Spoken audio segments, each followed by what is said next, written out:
Ethan Moore thought it was just a regular evening, until two officers slammed him in handcuffs, accusing him of a crime he didn't commit. But little did they know, this wasn't just any man they had arrested. The truth, it's going to leave you speechless. Before we continue, let me know where you're watching this from. What city or country are you tuning in from? I'm curious to hear. Ethan Moore glanced over his shoulder, his heart sinking as the flashing blue lights reflected off his car's side mirror. The quiet evening he'd hoped for evaporated in an instant. Hands where we can see them. A gruff voice barked from behind. Ethan raised his hands slowly, turning to face the two officers approaching him. Their hands hovered near their holsters, eyes narrowed with suspicion. "Is there a problem, officers?" Ethan kept his voice steady, years of courtroom experience kicking in. Officer Dawson, a stocky man with a permanent scowl, stepped forward. "You tell us. Nice car for this neighborhood. Where'd you get it?" "It's mine," Ethan replied, fighting to keep the irritation from his voice. "I'm an attorney. I was just heading home after Dash." "An attorney?" Officer Cooper snorted, cutting him off. "Yeah, right. And I'm the Tooth Fairy." Ethan's jaw clenched. He'd faced this before, but it never got easier. "If you'd like, I can show you my bar card. It's in my wallet." "Don't move." Dawson snapped as Ethan's hand inched towards his pocket. "Cooper, cuff him. He's resisting."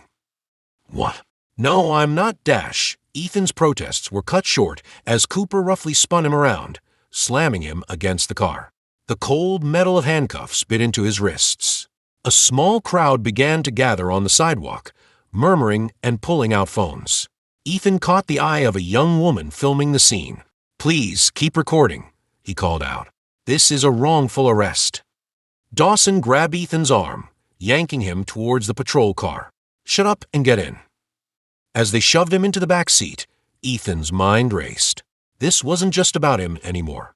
It was about every black man who'd ever been wrongly accused, every injustice swept under the rug. He had to stay calm, stay focused.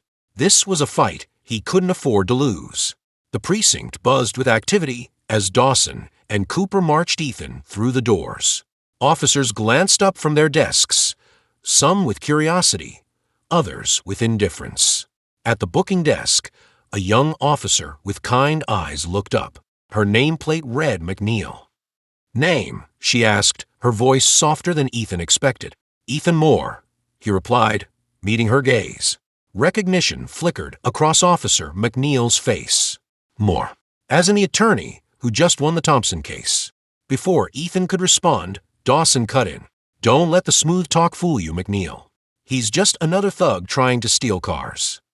McNeil's brow furrowed, but she said nothing as she continued the booking process.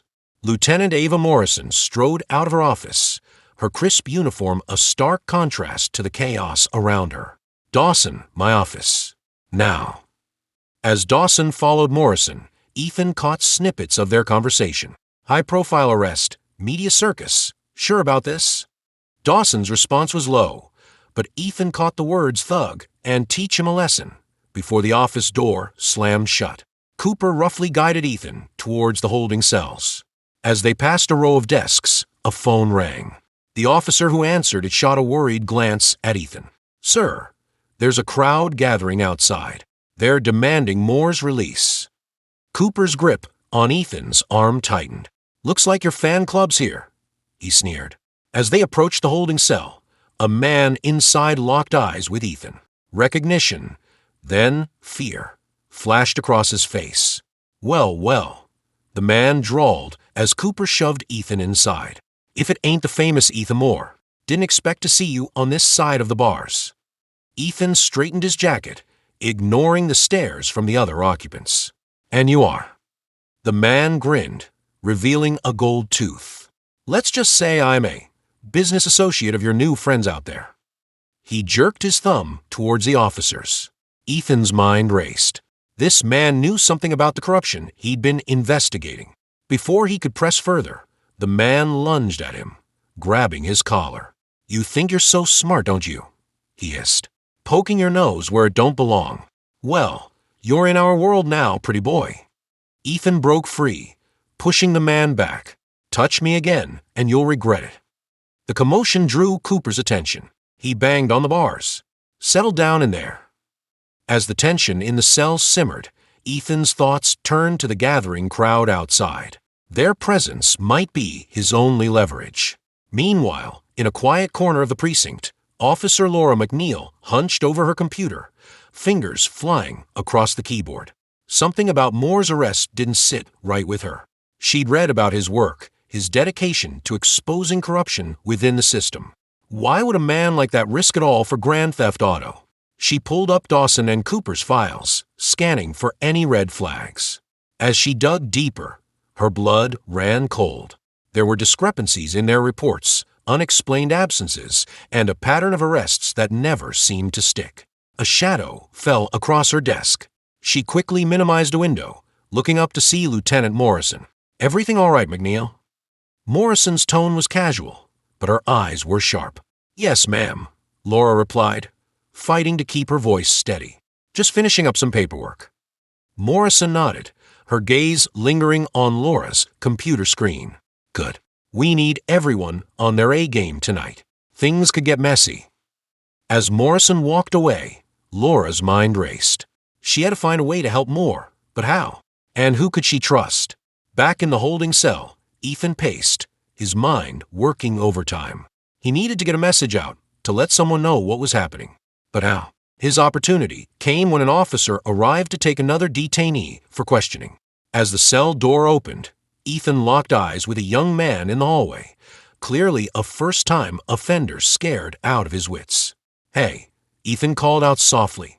"When they process you, ask to make a phone call. Call this number." He quickly rattled off a series of digits. "Tell them Ethan Moore has been wrongfully arrested at the 12th Precinct. Can you remember that?" The young man nodded, his eyes wide.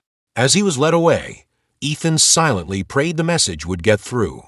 Hours ticked by, the tension in the precinct rising with each passing minute. The crowd outside had grown, their chants for justice echoing through the building's walls. Inside, officers huddled in small groups, whispering urgently. Ethan was brought out for questioning, finding himself face to face with Dawson and Cooper in a small, windowless room. The air was thick with hostility. "Let's cut the crap, Moore," Dawson growled, leaning across the table. "We know you're not just some hotshot lawyer. You've been poking around where you don't belong." Ethan met his gaze steadily. "And where exactly is that, Officer Dawson?" Cooper slammed his hand on the table. "Don't play dumb with us. You think you can just waltz in here, stirring up trouble, turning people against us." "I think," Ethan replied calmly, "that you've made a grave mistake. One that's going to cost you far more than you realize." Dawson's face contorted with rage. He grabbed Ethan's collar, pulling him close. "Listen here, you uppity dash." The door burst open. Lieutenant Morrison stood in the doorway, her face a mask of barely contained fury. "That's enough. Dawson, Cooper, my office. Now." As the officers filed out, Morrison turned to Ethan. "Mr. Moore, I apologize for this misunderstanding. We'll be releasing you shortly." Ethan stood, straightening his jacket. "I'm afraid it's far too late for apologies, Lieutenant. What happens next will depend entirely on your next moves." Morrison's eyes narrowed. "Is that a threat, Mr. Moore?" "No," Ethan replied, his voice low and determined. "It's a promise. The truth will come out, one way or another. The only question is, which side of it will you be on?" As Morrison led him out, Ethan caught sight of Officer McNeil. She gave him a subtle nod, slipping a small piece of paper into his hand as he passed. Outside, the roar of the crowd hit him like a wave. Cameras flashed, reporters shouted questions. Ethan stood tall, his resolve strengthened by the support around him. This wasn't over. It was just the beginning. As he faced the sea of faces, Ethan knew that the real fight, the fight for justice, for truth, for change, was only just beginning, and he was ready for it. The precinct buzzed with nervous energy as the crowd outside swelled. Chants of justice for Moore reverberated through the walls, each echo a reminder of the powder keg waiting to ignite. Ethan paced his cell, mind racing. The piece of paper Officer McNeil had slipped and burned in his pocket. He unfolded it carefully, revealing a hastily scrawled message. Dawson and Cooper. Federal investigation. Be careful. A chill ran down his spine. This was bigger than he'd imagined. The cell door clanged open. Officer Cooper stood there, jaw clenched. Let's go more. Chief wants to see you.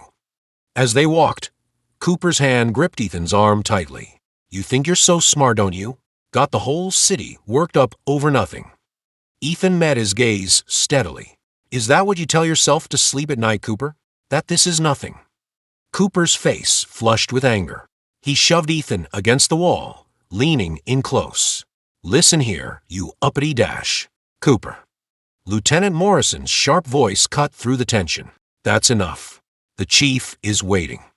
Cooper released Ethan, shooting him a venomous glare before stalking off.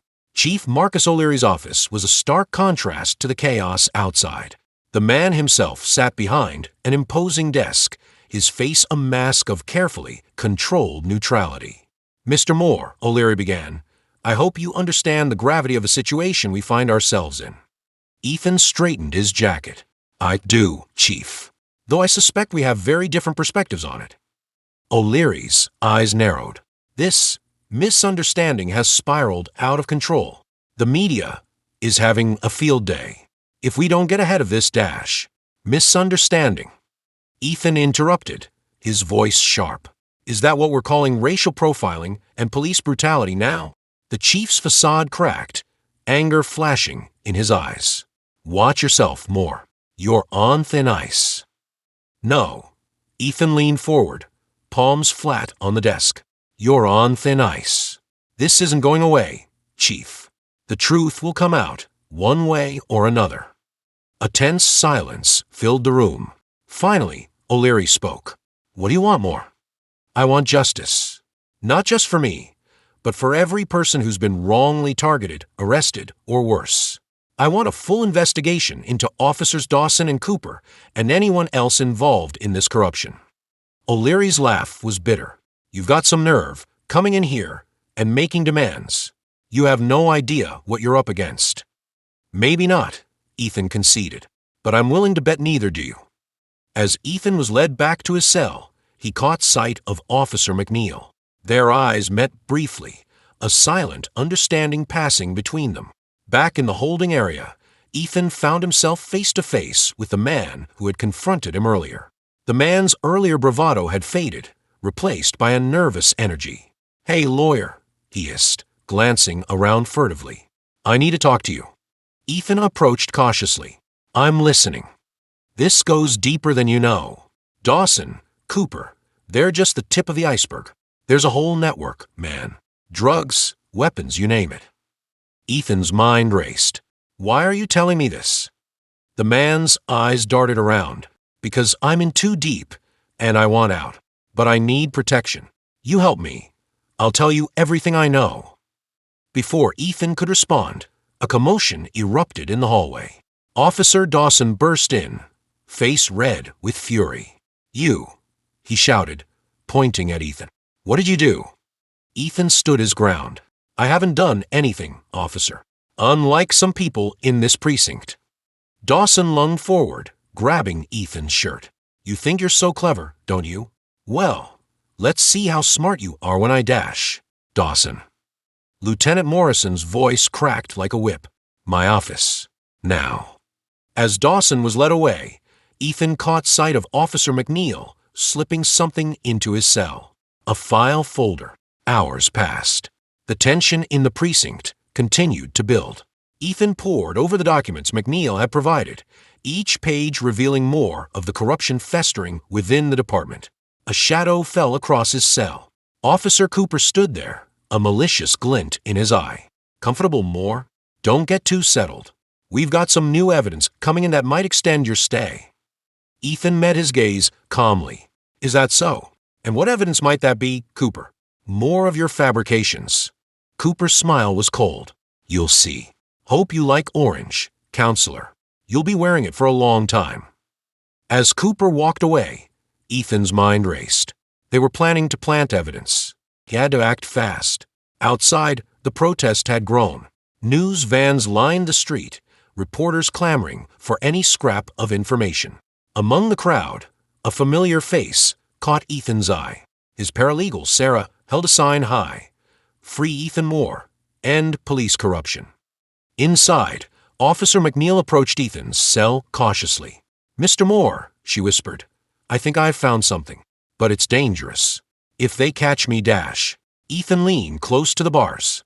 "Officer McNeil, I appreciate your help, but you need to be careful. They're watching both of us." McNeil nodded, slipping him another note before hurrying away. As night fell, the precinct grew quieter. Ethan lay on his cot, mind whirling with plans and possibilities. Suddenly, a commotion erupted in the hallway. "What do you mean you can't find it?" Dawson's voice filled with panic. "It's gone, man. The whole file. Someone must have taken it." Cooper, sounding equally frantic. Ethan smiled to himself. Officer McNeil had come through. The next morning brought chaos. News had broken of an internal investigation into police corruption. Reporters swarmed the precinct, demanding answers. Chief O'Leary called an emergency meeting. Ethan, to everyone's surprise, was invited. "Moore," O'Leary began, his voice strained, "it seems we find ourselves at an impasse. You have information we need. We have leverage you might find valuable." Ethan leaned back, eyebrow raised. "I'm listening. We're prepared to drop all charges against you. In exchange, you hand over whatever evidence you've collected and walk away. No lawsuits, no press conferences. This all goes away." The room fell silent, all eyes on Ethan. He stood slowly, straightening his jacket. "Chief O'Leary, I appreciate the offer, but I'm afraid I can't accept it. This isn't about me anymore. It's about every person who's been wrongly targeted, every life ruined by corrupt officers. I won't be silent." O'Leary's face darkened. "You're making a big mistake, Moore. You have no idea what you're up against." Ethan smiled, a determined glint in his eye. "Maybe not, but I'm willing to find out." As he turned to leave, Officer McNeil burst into the room, face pale. "Chief, we have a problem. Someone's leaked documents to the press. Everything, the federal investigation, the bribes, all of it. It's all out there." The room erupted into chaos. Amidst the shouting and accusations, Ethan slipped out, making his way to the front of the precinct. Outside, the crowd had grown even larger. As Ethan emerged, a cheer went up. Cameras flashed, reporters shouted questions. Ethan raised his hands, calling for quiet.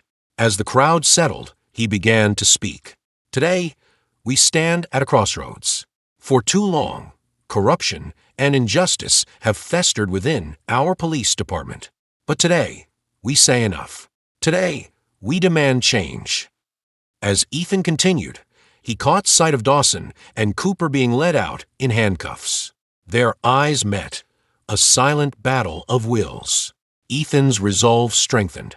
"This isn't the end," he declared. "It's just the beginning. We have a long road ahead, but together we can build a system that truly serves and protects all of us." The crowd erupted in cheers. As Ethan stepped down, Sarah rushed to embrace him. "You did it," she whispered. "You actually did it." Ethan shook his head. "We did it, all of us. But there's still work to do." As the sun set on the precinct, casting long shadows across the street, Ethan knew the real battle was just beginning. The corruption ran deeper than anyone had imagined, stretching far beyond the walls of this one precinct. But for the first time in days, Ethan felt hope. Change was coming, and he was ready to lead the charge. The precinct hummed with tension, a powder keg ready to explode. Lieutenant Morrison paced her office. Phone pressed to her ear, her face a mask of barely contained panic. "I don't care how you do it, just get those protesters under control." She slammed the phone down, turning to face the window. Outside, the crowd had swelled, their chants for justice echoing through the building. A knock at the door. Officer Laura McNeil entered, her usual confidence replaced by nervous energy. "Lieutenant, I need to speak with you about Moore's case." Morrison's eyes narrowed. "What about it?" Laura took a deep breath. I've been looking into Dawson and Cooper's records. There are inconsistencies, things that don't add up. Officer McNeil, Morrison's voice was ice. Are you accusing your fellow officers of misconduct? I'm saying we need to look closer, for the department's sake. Morrison studied her for a long moment. Fine, you have 24 hours. After that, this goes away. Understood? Laura nodded, relief washing over her. As she turned to leave, Morrison called out, "And McNeil, be careful who you trust." In his cell, Ethan pored over the documents Laura had smuggled to him. Each page revealed more of the rot infesting the department. Bribes, cover-ups, a network of corruption that stretched far beyond Dawson and Cooper. The cell door clanged open. Dawson stood there, a malicious glint in his eye. Time for a chat more. Ethan was led to an interrogation room, his mind racing. As the door closed behind them, Dawson's facade cracked. You think you're so smart, don't you? Digging into things that don't concern you. Ethan met his gaze steadily. Corruption concerns everyone, Dawson. Dawson slammed his hands on the table. You have no idea what you're up against. This goes deeper than you can imagine. Then enlighten me. A tense silence filled the room. Finally, Dawson spoke, his voice low. There's a network more. Cops, judges, politicians. We keep the city running smoothly, and we deal with anyone who gets in our way. Ethan leaned forward. Is that a threat? Dawson's smile was cold. It's a promise. Back off now, or dash. The door burst open. Laura stood there, face pale. Sir, there's a situation outside. The protesters dash. Dawson cursed, rushing out. As he left, Laura slipped Ethan a note. Evidence locker. Tonight. Be ready. Hours passed. The tension in the precinct grew unbearable. Outside, the protests had turned violent. Inside, officers huddled in groups, whispering urgently. As night fell, Ethan made his move. Using the distraction of the chaos outside, he slipped out of his cell. The corridors were eerily empty as he made his way to the evidence locker. Laura was waiting, a file in her hands. This is everything, she whispered. Bank records, wiretaps, everything linking Dawson and Cooper to the corruption ring. Ethan's heart raced. This is incredible, Laura. With this, we can dash. The lights flickered on. Chief O'Leary stood in the doorway, flanked by Dawson and Cooper. Well, O'Leary's voice was cold. What do we have here? Laura stepped forward. Chief, I can explain dash. Save it, McNeil. I trusted you, and this is how you repay me. Ethan's mind raced. He had to protect Laura. It was all me, Chief. I manipulated Officer McNeil. She had no idea dash. Enough! O'Leary roared. Dawson, Cooper, take them both to holding. We'll deal with this, quietly. As they were led away, Ethan caught Laura's eye.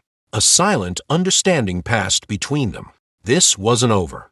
In the holding cell, Ethan and Laura huddled close, speaking in whispers. We need to get that evidence out, Ethan murmured. It's our only chance. Laura nodded. I have an idea, but it's risky. Before she could elaborate, the cell door opened. Lieutenant Morrison stood there, her face unreadable. More, a word. In Morrison's office, the tension was palpable. She paced behind her desk, conflict etched on her face. I've spent my entire career building this department, she began, protecting it. And now? Ethan leaned forward. Lieutenant, you can still do the right thing. Help us expose the corruption. Be part of the solution. Morrison's laugh was bitter. You don't understand more. This goes beyond the department. There are powerful people involved. If this gets out, dash. If it doesn't, more people will suffer. More lives will be ruined. A long silence stretched between them. Finally, Morrison spoke. What do you need? The next hours were a blur of activity. Morrison, using her authority, created a diversion. In the chaos, Ethan and Laura slipped out, the precious evidence tucked safely away. As they emerged from the precinct, The scene that greeted them was surreal. Protesters clashed with riot police. News vans lined the streets. And in the center of it all, a familiar face. Sarah, Ethan's paralegal, stood atop a makeshift platform, megaphone in hand. "We demand justice." Her voice rang out. "We demand the truth." Ethan pushed through the crowd, Laura close behind. As he reached the platform, a hush fell over the gathered masses. "My name is Ethan Moore," he began, his voice steady, "and I have a story to tell you." For the next hour, Ethan laid bare the corruption that had infested the police department. He spoke of bribes, of cover-ups, of innocent lives ruined. And as he spoke, the mood of the crowd shifted. Anger gave way to determination, chaos to purpose. As Ethan finished, a commotion erupted at the precinct doors. Chief O'Leary emerged, flanked by Dawson and Cooper. Their faces were masks of fury and fear. "More!" O'Leary bellowed. "You have no idea what you've done."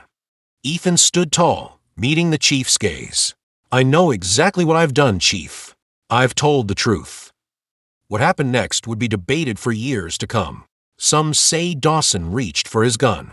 Others swear Cooper made the first move. But in the end, it didn't matter. In a moment of chaos, shots rang out. The crowd scattered. And when the dust settled, Ethan Moore lay on the ground, blood seeping through his shirt. Laura was at his side in an instant, hands pressed to the wound. "Stay with me, Ethan. Stay with me." As sirens wailed in the distance, Ethan's vision began to blur. But through the haze, he saw something that made his heart soar. Officers, dozens of them, were emerging from the precinct.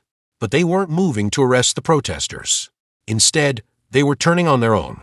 Dawson and Cooper were being handcuffed. O'Leary stood, shell-shocked, as his empire crumbled around him. Ethan's last thought before darkness took him was one of hope. The truth was out. Change was coming. Days later, Ethan awoke in a hospital bed. Sarah and Laura were at his side, tears in their eyes. "Did we do it?" Ethan's voice was weak. "Did we make a difference?" Sarah squeezed his hand. "More than you know. The entire department is being overhauled. Arrests are being made. People are talking about real change." Laura nodded, her eyes shining. "And it's all thanks to you, Ethan. Your courage, your integrity. You showed us all what true justice looks like."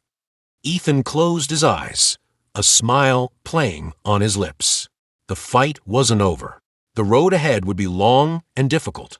But for the first time in years, he felt hope. As he drifted off to sleep, Ethan knew that this wasn't the end. It was just the beginning of a new chapter. A chapter of justice, of equality, of true change. And he was ready to lead the charge. The hospital room was quiet, save for the steady beep of monitors. Ethan Moore sat up in bed, his eyes fixed on the television screen where Chief O'Leary's resignation speech played on loop. "This isn't over," Ethan murmured, his voice still weak from the shooting. Laura McNeil, seated beside him, leaned forward. "What do you mean?" Ethan's gaze remained on the screen. "O'Leary's just the tip of the iceberg. There's something bigger at play here." A knock at the door interrupted their conversation. Sarah, Ethan's paralegal, entered, her face a mix of excitement and concern. "Ethan, you're not going to believe this," she said, handing him a file. "Remember Dawson's informant? We've identified him." Ethan flipped through the pages, his eyes widening. This can't be right. Laura peered over his shoulder. "Who is he?" "Marcus Blackwood," Ethan replied, his voice barely above a whisper. "CEO of Blackwood Industries, and a major donor to the police department." The implications hung heavy in the air. This wasn't just about corrupt cops anymore. This was about a system, an entire network of power and influence that had been manipulating the city for years. Ethan swung his legs over the side of the bed, wincing at the pain in his chest. "We need to move. Now." Laura placed a hand on his shoulder. "Ethan, you're not well enough, Dash." "I don't have a choice," he cut her off, his eyes blazing with determination. "If we don't act now, they'll bury this so deep we'll never find it again." Over the next few days, Ethan, Laura, and Sarah worked tirelessly, piecing together the complex web of corruption. They uncovered links between Blackwood Industries and several high-ranking officials, including judges and politicians. As they dug deeper, the danger grew. Anonymous threats began pouring in. Laura's apartment was broken into, files stolen. Sarah's car was vandalized, a clear message left on the windshield: back off or else. But they pressed on, driven by a shared commitment to justice that outweighed their fear. 1 week after leaving the hospital, Ethan stood before a judge, presenting their evidence. The courtroom was packed, tension thick in the air. "Your Honor," Ethan began, his voice steady despite the gravity of the moment. "What we're presenting today isn't just about a few corrupt officers. It's about a systemic abuse of power that has infected every level of our city's governance." As Ethan laid out their case, gasps and murmurs rippled through the courtroom. He detailed the intricate network of bribes, cover-ups, and intimidation that had allowed Blackwood and his associates to operate with impunity for years. "This ends today," Ethan declared, his voice rising with passion. "Today we have a chance to reclaim our city, to show that justice isn't just a word, but a living, breathing reality that applies to everyone, regardless of their wealth or influence." The judge, a stern-faced woman who had remained impassive throughout, finally spoke. "Mr. Moore, these are serious allegations. If what you're saying is true, it is, Your Honor," Ethan interrupted, pushing forward a final piece of evidence. "And this proves it." He played an audio recording, captured during his wrongful arrest. In it, Dawson could be clearly heard discussing Blackwood's orders and the need to shut Moore up before he stumbles onto something big. The courtroom erupted into chaos. As bailiffs struggled to maintain order, Ethan caught sight of Marcus Blackwood, his face a mask of fury and fear, being led away in handcuffs. Outside, a crowd had gathered, their chants for justice echoing through the streets. As Ethan emerged from the courthouse, a deafening cheer went up. Cameras flashed and reporters shouted questions, but Ethan's focus was on the faces in the crowd. He saw hope there, and determination. The fight wasn't over, but a crucial battle had been won. In the days that followed, arrests were made across the city. Corrupt officials were ousted, their crimes laid bare for all to see. The police department underwent a massive overhaul, with Laura McNeil at the forefront of reform efforts. 2 months after the courtroom revelation, Ethan stood before a different crowd. This time, it was at the opening of a new community center in the heart of the neighborhood where he'd been wrongfully arrested. "We've come a long way," Ethan began, his eyes scanning the diverse faces before him. "But our journey is far from over. What we've achieved here isn't just about punishing the guilty. It's about building something new, something better." He paused, his gaze settling on a group of young black teenagers in the front row. "To you I say this. Don't let anyone tell you that your voice doesn't matter, that your life doesn't matter, because it does. You matter. And together, we can create a world where justice isn't just a dream, but a reality we live every day." As applause filled the air, Ethan felt a tap on his shoulder. He turned to find Officer Cooper, the man who had once thrown him in a cell, standing there, shame etched on his face. "Mr. Moore," Cooper began, his voice barely audible over the crowd. I wanted to apologize. What I did. There's no excuse." Ethan studied him for a long moment. "You're right, there isn't. But what matters now is what you do next. How will you make this right?" Cooper straightened, a newfound resolve in his eyes. "I want to help, to be part of the change, if you'll let me." Ethan nodded, extending his hand. "Then let's get to work." As they shook hands, a photographer captured the moment. The image would later become a symbol of the city's transformation, a testament to the power of justice, redemption, and the courage to face hard truths. Later that evening, Ethan stood on the balcony of his apartment, looking out over the city he'd fought so hard to change. Laura joined him, handing him a cup of coffee. "Penny for your thoughts?" she asked. Ethan smiled, his gaze still on the horizon. "I'm thinking about tomorrow, about all the work we still have to do." Laura nodded, understanding in her eyes. It won't be easy. No, Ethan agreed, but it'll be worth it. As the sun set over the city, casting long shadows and painting the sky in hues of orange and purple, Ethan felt a sense of peace wash over him. The road ahead would be long and challenging, but he was ready. Ready to face whatever came next, to continue the fight for justice, equality, and a better world. Because in the end, that's what it was all about. Not just winning a single battle, but changing the entire game. Creating a world where everyone, regardless of their race or background, could walk down the street without fear. Where the law truly served and protected all. Ethan Moore had started this journey as one man fighting against a corrupt system. He ended it as the leader of a movement, a beacon of hope for those who had long ago lost faith in justice. As night fell over the city, Ethan made a silent promise to himself and to all those who had stood by him. This wasn't the end. It was just the beginning of a new chapter. A chapter of real change, of hard-won progress, of a future bright with possibility. And he was ready to write it, one day at a time.